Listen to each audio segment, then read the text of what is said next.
अंशतः आणि पूर्णतः अनुदानित माध्यमिक व उच्च माध्यमिक शाळांमध्ये चतुर्थ श्रेणी कर्मचाऱ्यांच्यासाठी जो काही आकृतिबंध निर्धारित करण्यात आलेला आहे,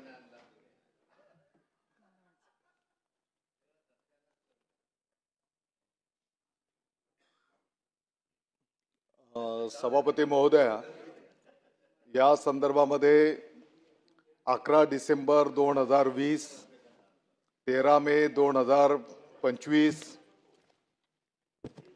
वेळोवेळी शासन निर्णय निर्गमित करण्यात आलेले आहेत. 7 मार्च 2019 पासून साधारणपणे सभापती महोदय, या विषयाला शिक्षक आणि शिक्षकेतर कर्मचाऱ्यांची जी काही शिक्षकांची तर भरती आता आपण पवित्र पोर्टलद्वारे त्या ठिकाणी करतो आहोत आणि अतिशय उच्च पदस्थ उच्च शिक्षित असे शिक्षक आपल्याला या पवित्र पोर्टल प्रणालीच्या द्वारे त्या ठिकाणी उपलब्ध होत आहेत. आणि म्हणून ही जी काही इतर पद जी काही नेमणूक आपल्याला करायची आहे, ही नियुक्ती बाह्य स्रोताद्वारे अथवा कंत्राटी पद्धतीने जे काही आपल्याला करायचे आहेत, तर ते करत असताना त्यांची पार्श्वभूमी, पूर्वीची सेवा, त्यांची कौटुंबिक पार्श्वभूमी याची पडताळणी करून त्याचं नेमणुकीच्या पूर्वी चारित्र्याची पडताळणी सुद्धा आपण पोलीस यंत्रणेच्या द्वारे त्या ठिकाणी करून घ्यावी, की जेणेकरून आपण ज्या काही शंका उपस्थित केलेल्या आहेत, मला वाटतं की त्या शंकेला स्थान त्या ठिकाणी राहणार नाही. 13 मे 2025 जे काही विद्यार्थी सुरक्षेच्या बाबतीतही सूचना त्या ठिकाणी देण्यात आलेल्या आहेत आणि मला वाटतं की या कार्यपद्धतीनेच आपण या ठिकाणी मार्गक्रमण करतो आहोत. जयंत आसगावकर, सभापती महोदय, जयंत आसगावकर, सभापती महोदय, शेवटी बोला तुम्ही शेवटी. सभापती महोदय, या ठिकाणी अरुणांनी जो प्रश्न मांडलेला आहे तो खरोखर गंभीर आहे. कारण मधल्या काळामध्ये एक बदलापूरला प्रकरण झालं होतं आणि त्यातून बराचसा मोठी समाजामध्ये त्या ठिकाणी हे जर बघितली नामुष्की आली होती, तर त्या ठिकाणी कंत्राटीकरण हे शिक्षण क्षेत्रामध्ये चालणार नाही आहे.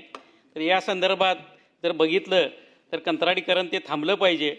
त्याचबरोबर माझे काही स्पेसिफिक प्रश्न असे आहेत की या ठिकाणी उत्तरामध्ये दिलेलं आहे की शिपाई अतिरिक्त जर ठरला तर त्याचं समायोजन होणार का. तर हे अतिरिक्त ठरण्यासाठी त्या ठिकाणी शिपायांची त्या ठिकाणी संच मान्यता झाली पाहिजे आणि त्याबाबत ती संच मान्यता होऊन अतिरिक्त झालेल्या शिपायांना समायोजित केलं जाणार का, एक प्रश्न. दुसरा प्रश्न असा आहे की ज्या पद्धतीनं शिक्षक पोर्टलद्वारे नेमले जात आहेत त्याच पद्धतीनं आता शिक्षकेतरमध्ये लिपिक असेल, प्रयोगशाळा सहाय्यक असेल किंवा ग्रंथपाल असेल, हे सुद्धा पोर्टलच्या माध्यमातून त्या ठिकाणी आणण्याचं शासनामार्फत चाललेलं आहे. मग असं जर झालं तर त्या ठिकाणी संस्थांना कुठलाच अधिकार राहणार नाही. तर याबाबत सुद्धा त्या ठिकाणी संस्था चालकांचे जे अधिकार आहेत त्या अधिकारावरती जी गदा येणार आहे, याबाबत शासन कोणता निर्णय घेणार याचाही खुलासा या ठिकाणी महोदयांनी करावा. सभापती महोदय, विषय संस्था चालकांचा जरी महत्त्वाचा असेल तरी तेवढाच महत्त्वाचा विषय आपल्याला ते विद्यार्थी, त्यांची गुणवत्ता या बाबी सुद्धा तेवढ्याच महत्त्वाच्या त्या ठिकाणी आहेत. आणि म्हणून या संदर्भामध्ये मी जसं सांगितलं की यापूर्वीच या संदर्भातले निर्णय करण्यात आलेले आहेत. शिपाई असेल, नाईक असेल, पहारेकरी असेल, रात्रीचं पहारेकरी असेल, सफाई चौकीदार आणि कर्मचाऱ्यांच्यासाठी आकृतिबंध लागू करण्याच्या ऐवजी विद्यार्थी पटसंख्येच्या आधारे आता प्रतिशाळा शिपाई भत्ता लागू करण्यात आलेला आहे. आणि म्हणून मंजूर पदांवर कार्यरत चतुर्थ श्रेणीचे कर्मचारी सेवानिवृत्त झाल्याच्या नंतर ही पदे आपोआप त्या ठिकाणी व्यपगत होणार आहेत आणि त्यानंतर शिपाई भत्ता त्या ठिकाणी सुरू होणार आहे. आणि म्हणून मला वाटतं की हा जो काही शासनाचा निर्णय आहे, वित्त विभाग आणि उच्चस्तरीय समितीच्या माध्यमातून तो निर्गमित करण्यात आलेला असल्यामुळे त्याप्रमाणेच आपण त्या ठिकाणी त्याची अंमलबजावणी करतो आहोत. आणि शिपाई अतिरिक्त झाल्यावर त्याचं समायोजन करता येईल. ऑनलाईन संच मान्यता करून त्या ठिकाणी घेण्यात येत आहेत. इद्रिस नायकोडी. धन्यवाद सभापती महोदय. खरं तर हा प्रश्न मागच्या आपल्या अधिवेशनात होता, तो ऑनलाईन राहिला आणि मग आता या अधिवेशनात त्याला कुठेतरी न्याय मिळण्याची शक्यता आहे असं वाटायला लागलं आहे. आदरणीय मंत्री महोदयांनी जे काय उत्तर दिलं ते त्यांच्या साचेबद्ध पद्धतीनं त्यांनी दिलेलं आहे. त्याबद्दल आम्ही काय फारसं त्यावर भाष्य करणार नाही आहे. पण खऱ्या अर्थानं अशी गरज का भासली शासनाला की शासनानं ते आकृतीबंधमध्ये अशा पद्धतीचे बदल केले आणि शिपाई एवढं महत्त्वाचा घटक त्या शाळेतला की जो लहान मुलांपासून मोठ्या विद्यार्थ्यापर्यंत सर्वांची सुरक्षिततेची कळत नकळत जबाबदारी त्याच्यावर असते. अशा वेळेला जर तुम्ही कॉन्ट्रॅक्ट बेसवर किंवा तुम्ही जे काही भत्ता देताय त्या भत्त्यावर आम्ही भरणार शाळा शिपायांना, ते कुठपर्यंत जबाबदार असणार आहेत? कारण त्यांना मिळणारा जो काही भत्ता तुम्ही दर्शवला आहे तो ही मिनिमम वेजेस ॲक्टचा भंग करणार आहे. कारण मला जिथंपर्यंत वाटतंय, माहिती आहे, माझ्या ज्ञानात आहे की 16,000 रुपये 16,000 रुपये द्यावे लागतील. तर ते तुम्ही मिनिमम वेजेस ॲक्टचा पण भंग करताय एका बाजूला आणि अनावश्यक अशा कशासाठी उठाठेवी करतायत हे मला काय माहिती नाही आहे की आम्हाला कळूही शकत नाही आहे की हा आकृतीबंध जो काही केलेला आहे तो जरी ठीक आहे, वित्त विभागाचा प्रत्येक विषयाला वित्त विभाग बाकीच्या विभागांची मान्यता घ्यावीच लागते हा विषय जरी असला तरी एखाद्या वेळेला आपली चूक झालेली आहे हे ज्यावेळेस लक्षात येत आहे त्यावेळेला ते चूक दुरुस्ती करण्यासाठी सुद्धा आपल्याला संधी आहे. Rectification of errors. मग शासन ही चूक दुरुस्त करणार का?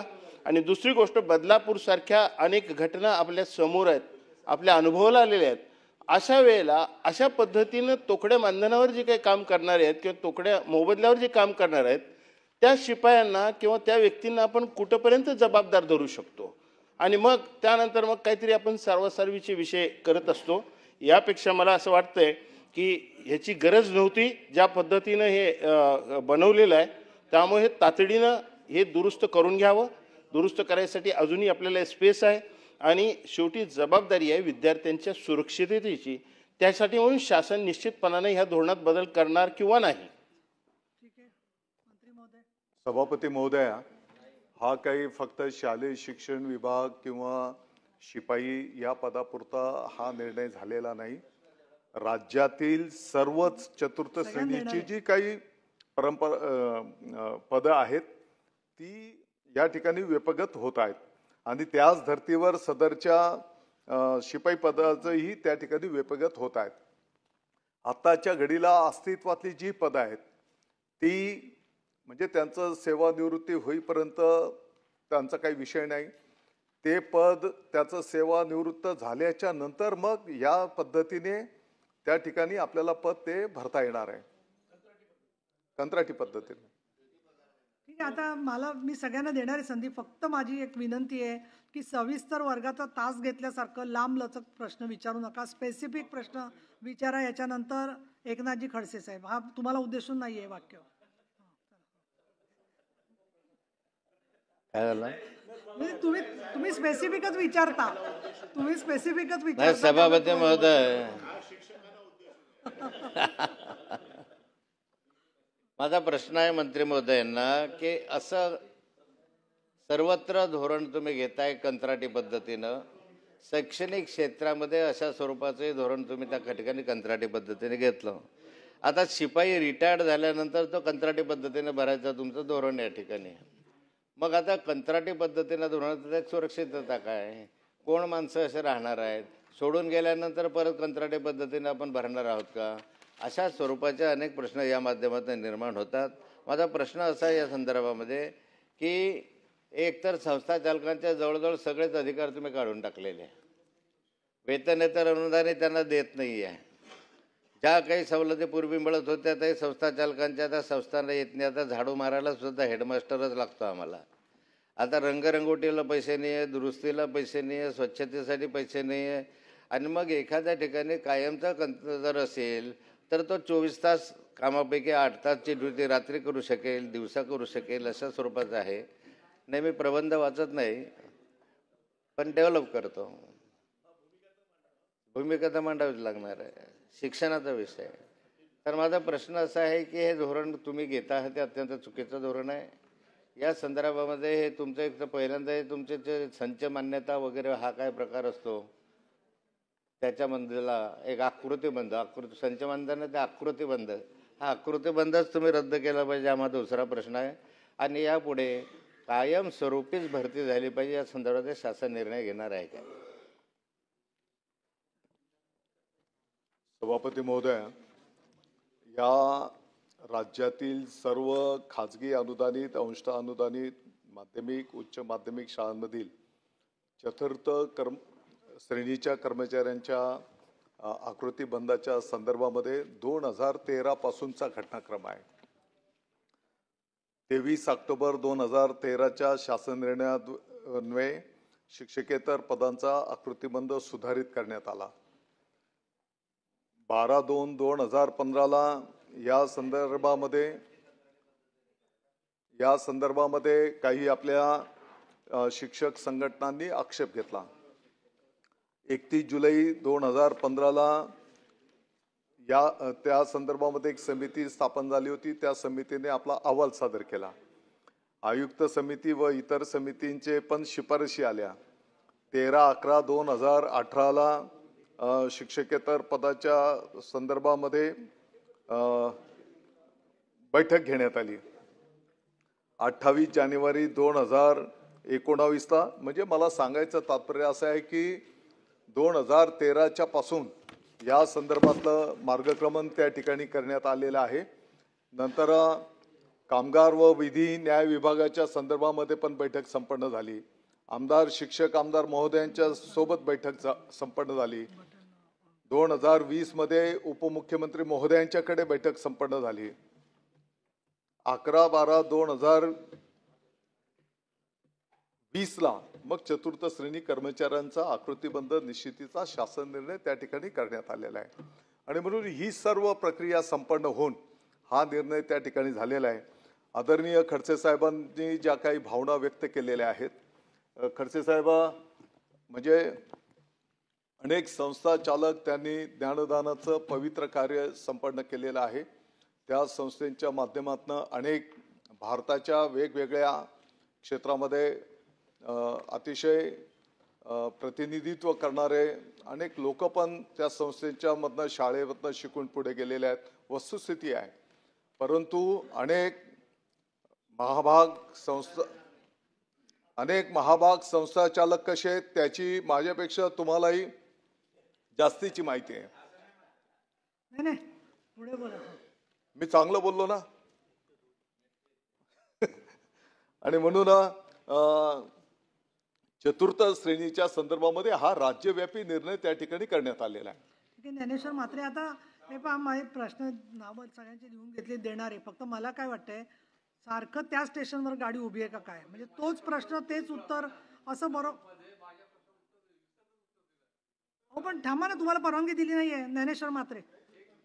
सभापती महोदया, साहेब नाही, अहो देते बोलायला. असं आदरणीय मंत्री महोदयांनी सविस्तर उत्तर दिलं आहे. पण त्यामध्ये मंत्री महोदय, आमची एक विनंती अशी राहणार आहे की शिपाई तर पूर्ण वेळ मिळालाच पाहिजे, पण त्याचं जे मानधन आहे ते मानधन किमान 15,000पेक्षा जास्त असलं पाहिजे. ते आपण देणार का? दुसरा प्रश्न माझ्या याच्यामध्ये आहे की शिक्षकेतर कर्मचाऱ्यांचा जो 28/1/2019ला आकृतीबंध आलेला आहे, त्यामध्ये प्राथमिक शाळेमधील जो क्लर्क होता तो क्लर्कसुद्धा आपण काढून टाकला आहे. 500-500, 1000-1000 विद्यार्थी संख्या काही प्राथमिक शाळांमध्ये आहे. तिथे क्लर्कचं काम कोण करणार? हा एक गंभीर प्रश्न मंत्री महोदय निर्माण झाला आहे. म्हणून आपण प्राथमिक शाळांमध्ये पूर्वीप्रमाणे क्लर्क द्यावा अशी विनंती, आणि तो देणार का? आणि तिसरा एक प्रश्न आहे की वरिष्ठ लिपिक या आकृतीबंधामुळे सरप्लस झाले आहेत. 1000पेक्षा पटसंख्या जास्त झाली की आपण त्याला पुढे वरिष्ठ लिपिक देत असतो. पण या वरिष्ठ लिपिकांचं आता वय जवळजवळ 50-55पेक्षा जास्त आहे. तर त्यांना सरप्लस न करता आहे त्याच ठिकाणी ठेवून त्याच्या वेतनाला, वेतन श्रेणीला संरक्षण देऊन त्याला आपण आहे त्या ठिकाणी ठेवणार का? असे माझे 3 प्रश्न या ठिकाणी आहेत. सभापती महोदया, या संदर्भामध्ये संबंधित आमदार महोदयांच्या सोबत बैठक घेऊन त्या ठिकाणी निश्चितपणे त्यातल्या त्यात आपल्याला काय करता येऊ शकतंय त्या पद्धतीने आपण निर्णय करू. वेतनेतर अनुदानाच्या संदर्भामध्ये साधारणपणे एकूण वार्षिक मूळ वेतनाच्या 50% त्या ठिकाणी 4% साधील अनुदान आणि 1% देखभाल दुरुस्ती मानधनाची रक्कम वेतनेतर अनुदानामधनं देण्यात येते आणि मानधन वाढीबाबतचा प्रस्ताव ऑलरेडी आम्ही सादर केलेला होता, परंतु तो आत्ताच्या घडीला नाकारण्यात आलेला आहे. तरी पण या संदर्भामध्ये एकदा आपण बसूया आणि त्यातनं काय मार्ग काढता येईल ते आपण काढण्याचा प्रयत्न करू.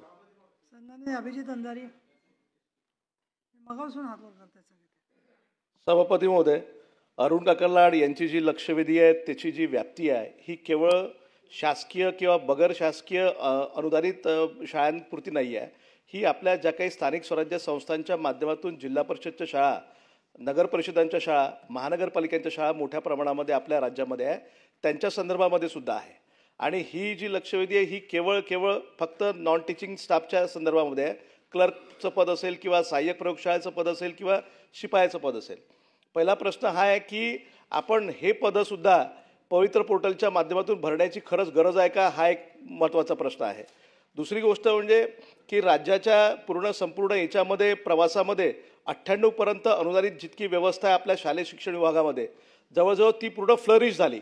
सर्व राज्यामध्ये सर्व ठिकाणी जवळजवळ सर्व तालुक्यांमध्ये शाळा उभारल्या गेल्या. जिल्हा परिषदच्या शाळा, नगर परिषदच्या शाळा, खाजगी अनुदानित शाळासुद्धा, खाजगी संस्थांच्या शाळासुद्धा या मोठ्या प्रमाणामध्ये उभारल्या गेल्या. आता ती जी इस्टॅब्लिशमेंट कॉस्ट होती, ती जी इस्टॅब्लिशमेंट कॉस्ट तेव्हाच्या बजेटरी प्रोव्हिजननुसार सुद्धा मोठ्या प्रमाणामध्ये असताना सुद्धा सरकारनं तेव्हा शालेय शिक्षण किंवा प्राथमिक शिक्षण हे प्राथमिकता समजून त्या ठिकाणी उभारण्याचं काम केलं. आपण आता 3 ट्रिलियन इकॉनॉमीची आपण गोष्ट करतो, आपण तशा पद्धतीचं बजेट आपण मांडतो, ते स्वागतार्ह आहे. परंतु एवढ्या मोठ्या बजेटमध्ये शालेय शिक्षण विभागाला सातत्याने उपेक्षा करणे हे कितपत योग्य हा एक मोठा विषय आहे. शिक्षकांच्या बाबतीमध्ये तो आपला वेगळा विषय होईल, वेगळी लक्ष देईल. पण नॉन टीचिंगच्या बाबतीमध्ये सुद्धा या ठिकाणी शिक्षकेतर पदं भरताना सुद्धा कॉन्ट्रॅक्च्युअल पद्धतीने आपण पदं भरतो आहे, हे काही बरोबर नाही ना. शेवटी त्या ठिकाणी एक मिडल क्लास जो तयार झाला आपल्या राज्यामध्ये मोठ्या प्रमाणामध्ये, तो सर्व प्रकारचे शासकीय कर्मचारी, निमशासकीय कर्मचारी, शाळा कॉलेजचे सर्व कर्मचारी, सर्व शिक्षक यांच्या माध्यमातून तो एक मिडल क्लास मोठ्या प्रमाणामध्ये तयार झाला. आता हे सर्व मिडल क्लास आपण तो त्यांना संपवून टाकण्याचा घाट आहे ना आपला, म्हणजे आपलं पूर्ण दुर्लक्ष आहे. आणि म्हणून आमचा प्रश्न हा आहे की या ठिकाणी आपण जो मार्च 2019चा जो आपला GR आहे त्या GR मध्ये बदल करून आणि विशेष करून आकृतीबंध, बाकीच्या विभागामध्ये आकृतीबंधाचा एक वेगळा टाईप राहू शकतो. आपल्या शालेय शिक्षण विभाग किंवा उच्च तंत्र शिक्षण विभागाचा आकृतीबंध म्हणजे विद्यार्थी संख्या, त्याच्यानुसारून त्या रेशोनुसार असणारे शिक्षक आणि त्याच्यानुसारून लागणारे त्या ठिकाणी प्रशासनाकरता लागणारा हा सगळा शिक्षकेतर कर्मचाऱ्यांचा स्टाफ.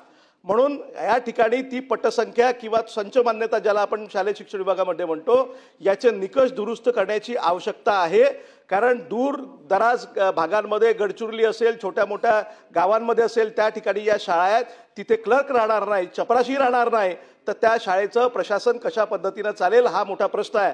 म्हणून माझा स्पेसिफिक प्रश्न आहे की मार्च 2019चा GR किंवा त्याच्या पूर्वीचे जे काही आपण अहवाल त्या ठिकाणी दिलेले आहेत या सर्वांमध्ये आपण दुरुस्ती करून पुन्हा एकदा नव्यानं या सर्व ठिकाणी, आणि मी तर एक पाऊल पुढे जाऊन हे सुद्धा म्हणेल की अनुदानित जे काही अशासकीय शाळा आहेत त्या समजा आपण बाजूला ठेवल्या, पण किमान ज्या काही स्थानिक स्वराज्य संस्थांच्या आपल्या शासकीय शाळा आहेत त्या शाळांमध्ये तरी आपण अशा पद्धतीचा संच मान्यतेचे निकष बदलून पूर्णपणे आपण शिक्षकेतर कर्मचाऱ्यांचा स्टाफ त्याची भरती आपण करणार का, हा माझा स्पेसिफिक प्रश्न आहे. सभापती महोदया, संच मान्यतेच्या संदर्भामध्ये आपल्या ज्या काही सूचना असतील पाठीमागे आपण काही चर्चा केलेल्या आहेत आणि आणखी काही सूचना असतील तर त्यांना आम्ही सकारात्मक घेऊ.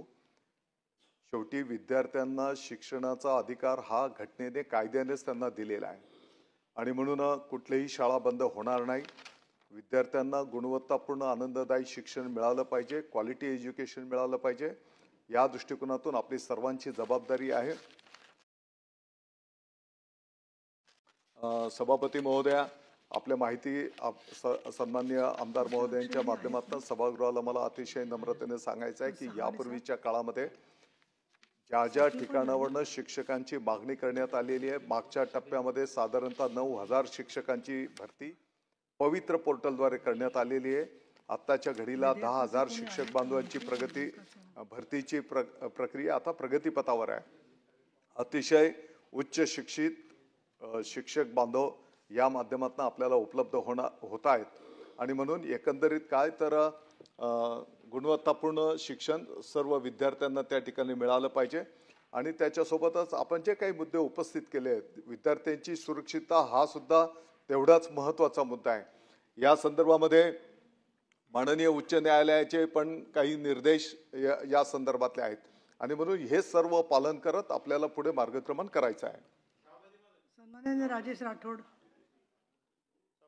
महोदय, आपण आता आलात, मला सगळे आधीपासून बसले. मला आपल्या माध्यमातून मिळेल ना पण. सरकारला आणि शिक्षण मंत्री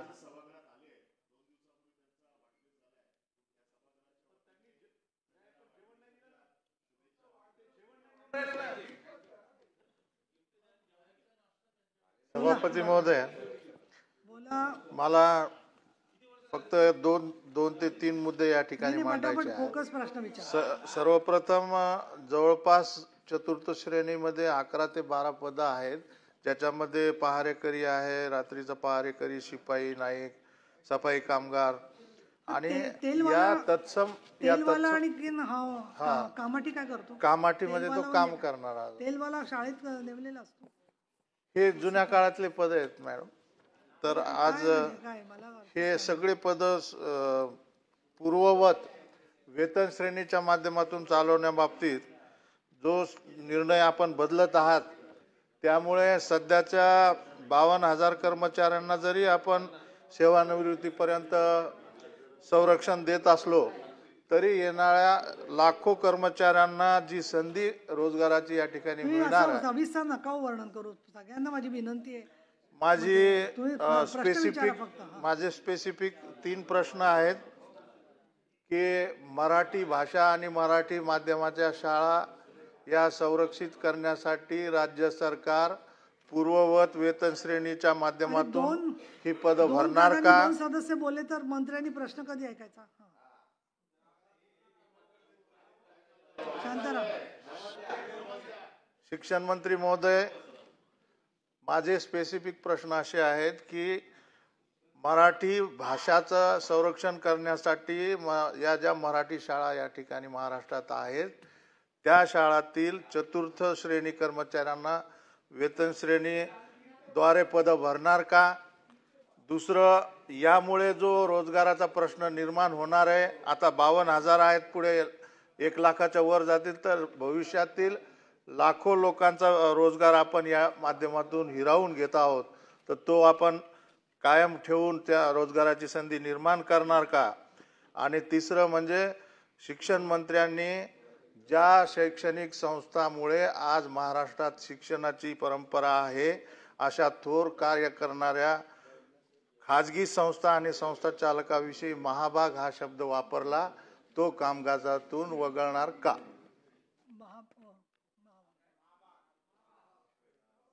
सन्मानाने वापरला.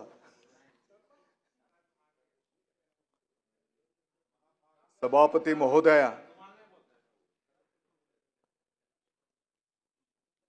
सन्माननीय सदस्य राठोड साहेबांनी जे काही मुद्दे उपस्थित केलेले आहेत, मराठी शाळेच्या संदर्भामध्ये ही वस्तुस्थिती आहे की गेल्या काही वर्षांच्या पासून जर आपण बघितलं तर पटसंख्या कमी होते आहे, शाळेंची संख्या कमी होते, वस्तुस्थिती आहे. मग अगदी आपण बसलो आहे त्या मुंबईच्या पासून तर खेडेगावांच्या पर्यंत. आणि म्हणून या संदर्भामध्ये ज्या ज्या काही उपाययोजना करण्याची आवश्यकता आहे त्याचं नियोजन शासनाच्या वतीने करण्यात आलेलं आहे. अगदी चांगले गुणवत्तापूर्ण शिक्षण देणारे आमचे शिक्षक बंधू भगिनींच्या पासून, तिथल्या भौतिक सुविधांच्या पासून तर इतरही आधुनिक जगाच्या कॉम्पिटिशनमध्ये ज्या ज्या सुविधा देण्याची आवश्यकता आहे त्या सुविधा देण्याचा प्रयत्न विभागाच्या वतीने त्या ठिकाणी केला जातोय. सभापती महोदया, आपण जर बघितलं असेल तर मराठी भाषेच्या विषयी, शाळेच्या विषयी माननीय राठोड साहेबांनी जो काही या ठिकाणी आस्था दाखवलेली आहे, मला आपल्याला सांगायला आनंद होतो राठोड साहेब, मागच्या 1.5-2 महिन्यापूर्वी केंद्रीय शिक्षण मंत्री आदरणीय धर्मेंद्रजी प्रधान साहेबांकडे आम्ही एक शिष्टमंडळ घेऊन गेलो होतो आणि त्यामध्ये केंद्रीय मंत्री महोदयांना आम्ही मागणी केली, आपल्या सर्वांचं दैवत छत्रपती शिवाजी महाराजांचा इतिहास हा देशव्यापी शिकवला जावा. सभापती महोदय, मला सांगायला आनंद होतो की त्या क्षणालाच केंद्रीय मंत्री महोदयांनी त्यांच्या सचिवांना आदेश दिले आणि याची अंमलबजावणी झाली पाहिजे अशा प्रकारचे निर्देश त्या ठिकाणी दिलेले आहेत. त्याच्यासोबतच मराठीला अभिजात भाषेचा दर्जा केंद्र सरकारने आदरणीय पंतप्रधान नरेंद्र मोदी साहेबांच्या नेतृत्वाखाली दिला आणि म्हणून मराठीलाही मानाचं स्थान देशव्यापी मिळायला पाहिजे. आणि इतर माध्यमांच्या ज्या शाळा आहेत आपल्या महाराष्ट्रात सुद्धा, त्या माध्यमांच्या शाळेमध्ये पण मराठी शिकवणं बंधनकारक हा निर्णय जरी आपण केलेला असेल तरी काही ठिकाणी त्याचं अंमलबजावणी काही ठिकाणी केली जात नाही.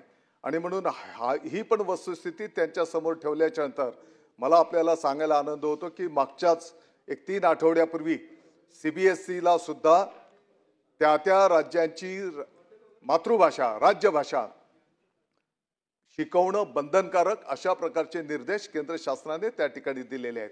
आणि म्हणून अगदी त्या शाळेमध्ये स्वच्छ पिण्याचं पाणी असेल, स्वच्छतागृह असतील, शाळेच्या इमारती असतील, ही सुविधा असतील आणि मग इतरही ज्या काही सुविधांची आवश्यकता आहे त्या सुविधा देण्याचं आपण त्या ठिकाणी नियोजन करतो आहोत. आपण बघितलं असेल चालू वर्षाला विद्यार्थ्यांच्या स्वागताच्यासाठी जे काही शैक्षणिक वर्ष सुरू होत आहे 16 जून, तर त्या पहिल्याच दिवशी विद्यार्थ्यांचं स्वागत करण्याच्यासाठी स्वतः महामहिम राज्यपाल महोदय, स्वतः माननीय मुख्यमंत्री महोदय, स्वतः माननीय उपमुख्यमंत्री महोदयांच्यापासून आपण सर्वजण विद्यार्थ्यांचं स्वागत करण्याच्यासाठी उपस्थित होतो की जेणेकरून या ठिकाणी विद्यार्थ्यांना शाबासकीची थाप मिळाली पाहिजे आणि विद्यार्थ्यांच्या पाठीमागे आपण सर्वजण त्या ठिकाणी उभे आहोत. माझी या निमित्ताने आपल्याला विनंती असणार आहे, खडसे साहेब आपण ज्येष्ठ आहात, माझा असा दावा नाही की याच्याने लगेच सगळे चित्र बदलून जाईल, परंतु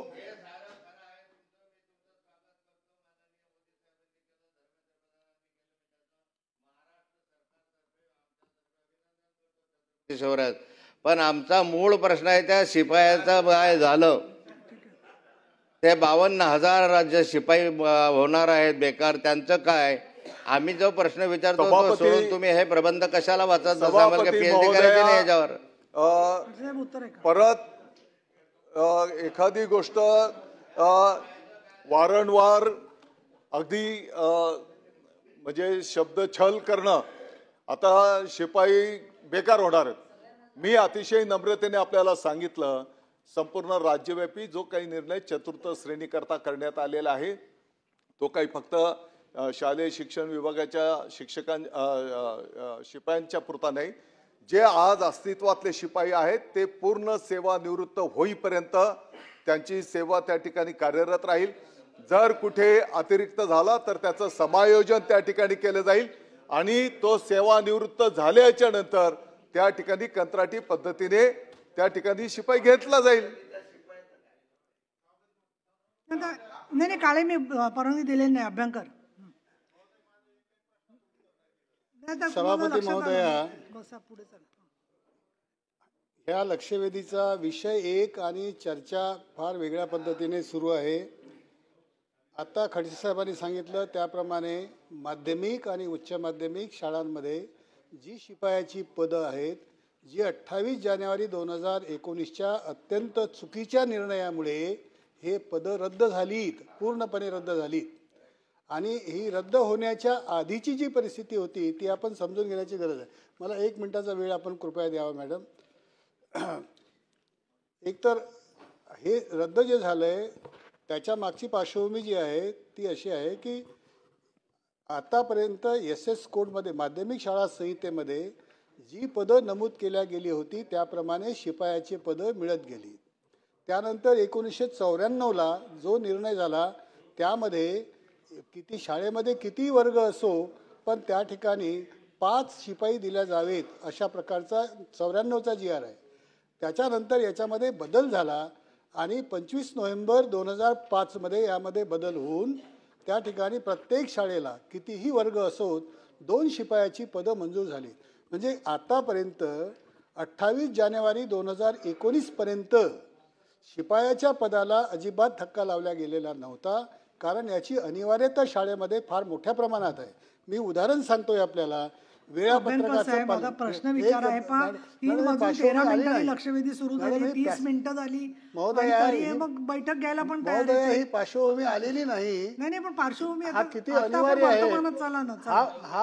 हा 42 प्रकारचे काम अरे, करणारा दुसरं हा कामकाज शिपाई करायचंच नाही का? आहे. सांगा शिपाई बरं मला तुम्ही. 42 प्रकारचे बरं, ते काम परत करणारा आहे. सांगतायत कोणी सेवानिवृत्त होणार नाही. याची सेवा अनिवार्य आहे. तरी तुम्ही तेच बोलता. हा शाळेमध्ये नाही, ह्याचे कामं आलेच नाही. मी आता तपशील देत नाही, पण 42 प्रकारचे कामं करणारा हा शिपाई आहे.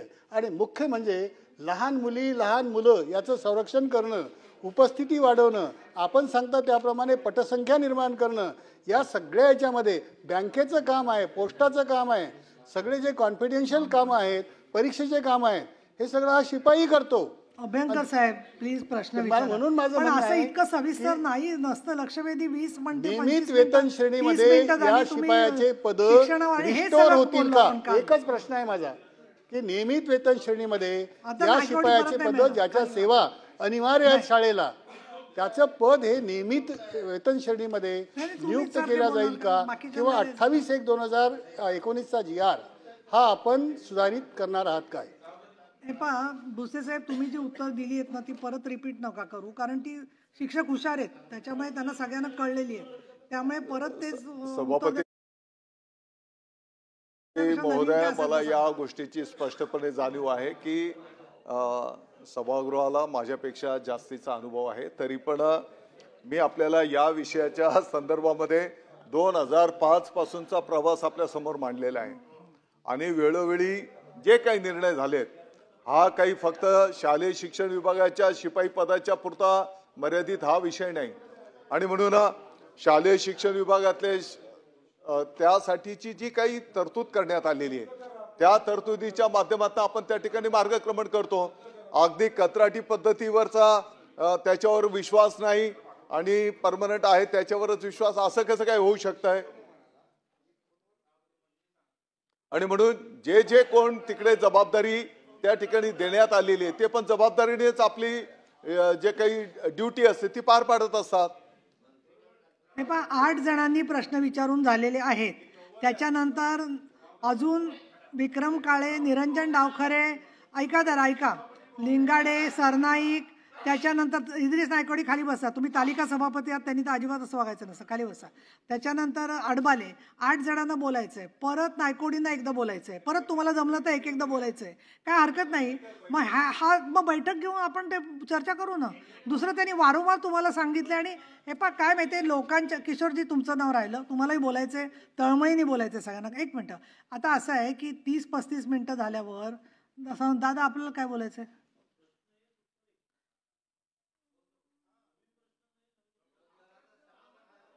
नाही दराडेजी थांबा.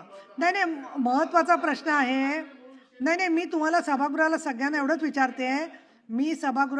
विचारते की माझी तयारी आहे. 9 जणांनाही मी प्रश्न विचारू देते, परत दुसऱ्यांदा विचारायचं असेल तर दुसऱ्यांदा विचारू देते.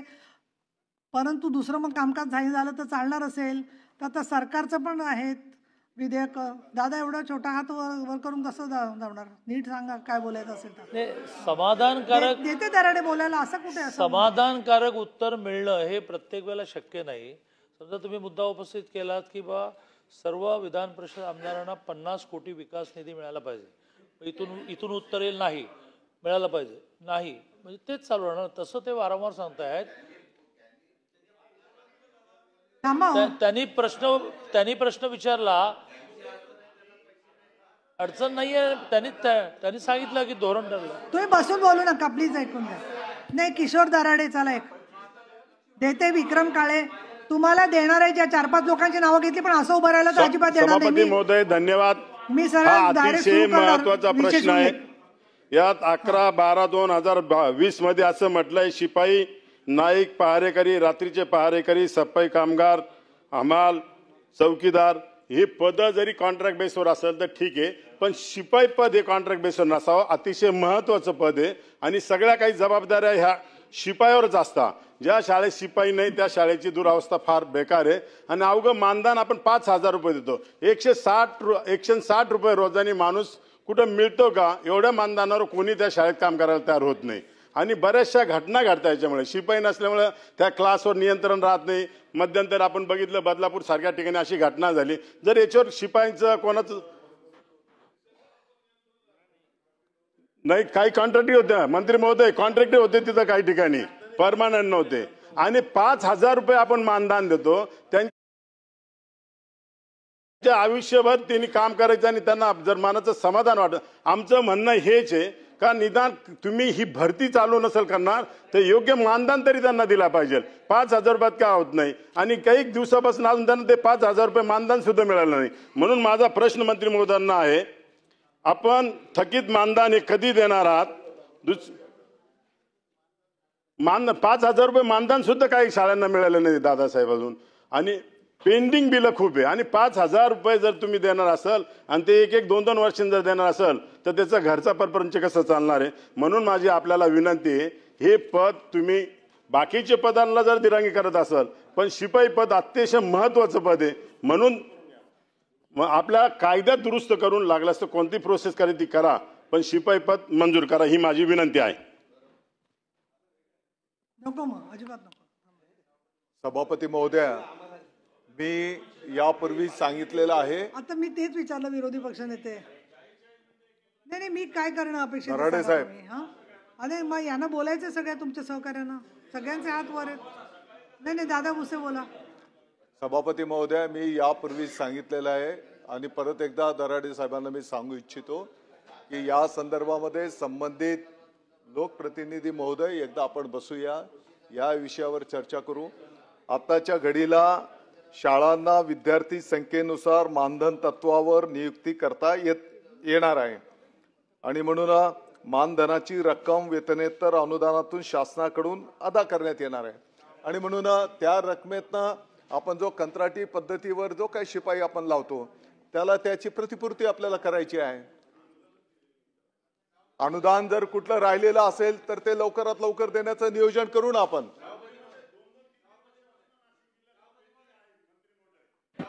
हे पहा दादाजी भुसे, जरा खाली बसा. हे पहा दराडेजी, त्यांनी सांगितलं की ज्यांची मानधनं प्रलंबित आहेत ती आम्ही लगेच देतो. म्हणजे तुमच्या म्हणण्याची आश्वासनपूर्ती झाली. आता काही मुद्द्यांवरती तुमचा पूर्ण मतभेद दिसतोय अशा या सगळ्याचा. ते मुद्दा असा आहे, 1 मिनिट, आता अजून 5 लोकांना बोलायचं आहे. विरोधी पक्षनेत्यांनी मला विचारणा केली आहे की आजचा प्रस्ताव परत आपल्याला घ्यायचा आहे, तर बैठक ते घेणार आहेत या संदर्भात. अधिवेशन चालू आहे. तर माझी तुम्हाला विनंती आहे, जे 5 सदस्य आहेत, विक्रम काळे, सरनाईकजी, त्याच्यानंतर धीरज लिंगाडे, ज्यांना बोलायला मिळालं नाही त्यांना, की त्या बैठकीच्या नंतर परत एकदा घेता येईल.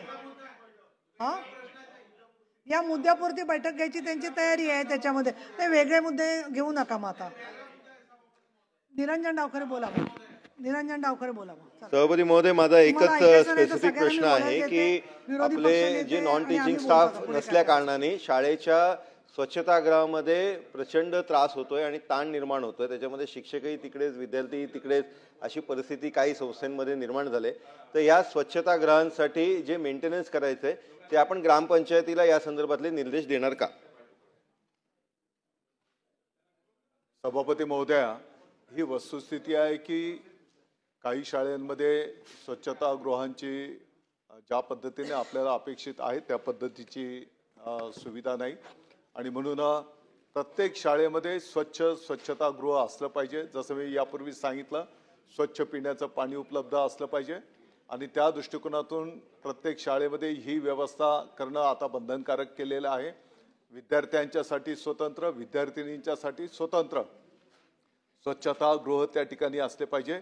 आणि जसं आता सन्माननीय आमदार महोदयांनी सांगितलं, तर यापूर्वीच आम्ही स्थानिक पातळीवरच्या ज्या काही आपल्या आता ग्रामीण भागामध्ये जिल्हा परिषदची शाळा असेल तर आपली जी काही ग्रामपंचायत असेल त्यांच्या सहकार्याने आपण तिथे स्वच्छता ठेवू शकतो का?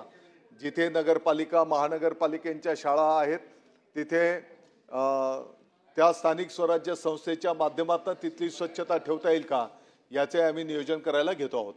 विक्रम काळे बोला. सभापती महोदय, आपण सुद्धा वारंवार महिलांच्या समस्येच्या बाबतीत अतिशय सतर्क असता आणि कुठं घटना घडली तर आपण त्या ठिकाणी. अजिबात मी काही बोलू देऊ का, सगळ्यांना सांगा. नाही ना, मग बोला, फोकस घ्या. सभापती महोदया, माझा वेगळा या ठिकाणी प्रश्न आहे की आदरणीय दादा, आपल्याकडून खूप मोठ्या अपेक्षा आपण शिक्षण मंत्रीपद घेतल्यानंतर आमच्या आहेत. सभापती महोदय, आम्ही हे वारंवार सगळे मिळून एवढं पोटतिडकीनं का बोलतोय? कारण ही अनुदानित शाळेचा विषय आहे, मराठी अनुदानित शाळेचा. हा विनादान शाळेचा विषय नाही, इंग्रजी शाळेचा नाही. ज्या शाळेमध्ये फक्त आपण शिक्षकांसाठी वेतन पगाराला पैसे देतो, बाकी कशालाही पैसे आपण देत नाही. आणि तुम्ही सांगताय तिथं CCTV कॅमेरे बसवा. 10 खोल्याच्या वर्ग खोल्याच्या शाळेमध्ये CCTV बसवायचे असेल तर किमान 4 लाख रुपये खर्च येतो, हे आपल्याला पण माहित आहे. सभापती महोदय, स्वच्छता गृह बांधायचंय. आता डावकरी मित्रांनी सांगितलं आमच्या ग्रामपंचायत करावं, कोणी करत नाही, ती शाळेलाच करावं लागतं. त्याच्यासाठी किती खर्च होतो हे आपल्याला माहित आहे. मग याला कुठलंही अनुदान आपण देत नाही सभापती महोदया. मग आता तिथं शिपाई आम्ही का मागतो? हे वेतनश्रेणीत वेगळं काही मागत नाही. ही पदं पायाभूत आहेत, वर्षानुवर्ष ही पदाला वेतन सरकार देत आहे, पायाभूत पद आहेत. नवीन तुम्हाला काही करायचं नाही, ऑलरेडी बजेटरी प्रोव्हिजन असलेली पद आहेत. आम्ही नवीन मागत नाहीत, उलट त्याच्यामध्ये कपात केली आपण, 4 वरची 2 वर आणलेली आहेत. ती पदं वेतन श्रेणीत भरा. का वेतन श्रेणीत भरा म्हणतोय? ही जर पदं वेतन श्रेणीत असतील सभापती महोदय तर तो जबाबदारीनं काम करतो, बदलापूर सारखी घटना घडत नाही. आणि जर तिथं झाली घटना तर त्याला भीती असते की माझी नोकरी जाणार आहे. जो कंत्राटवरती आहे 6,000 7,000 वाला, तो अशा घटना करून पळतोय. आम्हाला काळजी मुलींची आहे. आज अनेक शाळांमध्ये मुलांपेक्षा जास्त संख्या मुलींची शिक्षण घेताना आहे सभापती महोदय. वाडी तांड्यावरती सुद्धा जाऊन आपण बघू शकता. का घडलं? सावित्रीबाई फुलेंच्यामुळे घडलंय आणि आपण त्याला दुर्लक्ष करतोय. आपण वारंवार हेच उत्तर देत आहे की आम्ही कंत्राटीकरण करण्यासाठी GR काढलाय. तुम्ही हे ठणकावून सांगा की आम्ही याचा पुनर्विचार करू, आम्ही याच्यावरती सकारात्मक दृष्टिकोन ठेवून निर्णय घेऊ, असं उत्तर आपल्याकडून अपेक्षित आहे. पुरोगामी महाराष्ट्राला आपण सांगितलं छत्रपती शिवरायांसाठी आम्ही दिल्लीला जाऊन आलो, आम्ही आपलं स्वागत करतो. त्या निर्णयाचं निर्णय होईल, चालू होईल. आम्ही तुमचा तिथं मालेगावला येऊन सत्कार करू दादा. परंतु असं मला वाटतं उत्तर देणं सभापती महोदय, शेवटी या राज्यामध्ये कर्मवीर भाऊराव पाटील होते म्हणून आज लाखो विद्यार्थी त्या रयत शिक्षण संस्थेमध्ये शिक्षण घेत आहेत. आज भाऊसाहेब होते विदर्भामध्ये, त्या ठिकाणी एवढी मोठी संस्था काढली, आज तिकडे हजारो विद्यार्थी शिक्षण घेतात. सभापती महोदय, हे पोटतिडकीनं बोलतोय, हे पोटतिडकीनं बोलतोय. म्हणून अध्यक्ष महोदय, सभापती महोदय, आम्ही सरकार हे शिपाईची 65,000 पदं, 65,000 पदावर आज त्या ठिकाणी पाणी फेरतय, त्यांच्या नोकऱ्या घालवतोय. याचा खेद व्यक्त करून आम्ही त्या ठिकाणी सभात्याग करतोय. सभापती, अरे उत्तर काळे साहेब, ओ काळे साहेब, अरे उत्तर नाही ऐकायचं, उत्तर नाही ऐकायचं. ठीक आहे, आता तुम्ही बैठक घ्यायचं जाहीर केलेलं आहे. नाही, सन्माननीय शिक्षण मंत्र्यांनी बैठक घ्यायचं जाहीर केलेलं आहे, पण तरी अरुण लाड आणि आडबाले 2 जण उभे आहेत. तुम्ही नक्की ठरवा काय करायचं ते, आणि दराडे खाली बसा तुम्ही. आणि त्याच्या लाड साहेब, तुमचा प्रश्न आहे का? काय बोलताय तुम्ही? मला कळत नाहीये काय बोलताय ते. आम्हाला माझे पण शिपायला कुठली बदले होते, शिपायला कुठली पदवी लागत नाही, त्यामुळे शिपायला पदवी लावू नये. आणि आमचं आहे ते मानव आहे, आमची विनंती आहे.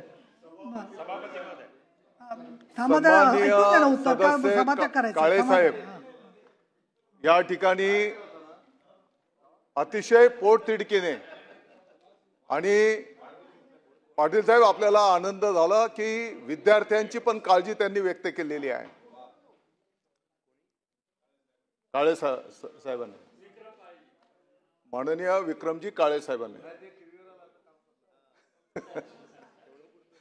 आणि म्हणून मी पहिलेच सांगितलं की या संदर्भातलं सर्वांचं मनोगत आम्ही ऐकून घेऊ, या संदर्भामध्ये बैठक घेऊ आम्हालाही विद्यार्थ्यांच्या संदर्भातली काळजी आहे, परंतु ज्या पद्धतीने सांगितलं गेलं की बाबा सीसीटीव्ही हे पण विद्यार्थ्यांच्या सुरक्षिततेच्या दृष्टिकोनातच त्या ठिकाणी लावलेले. आता 4 लाख रुपये लागतात.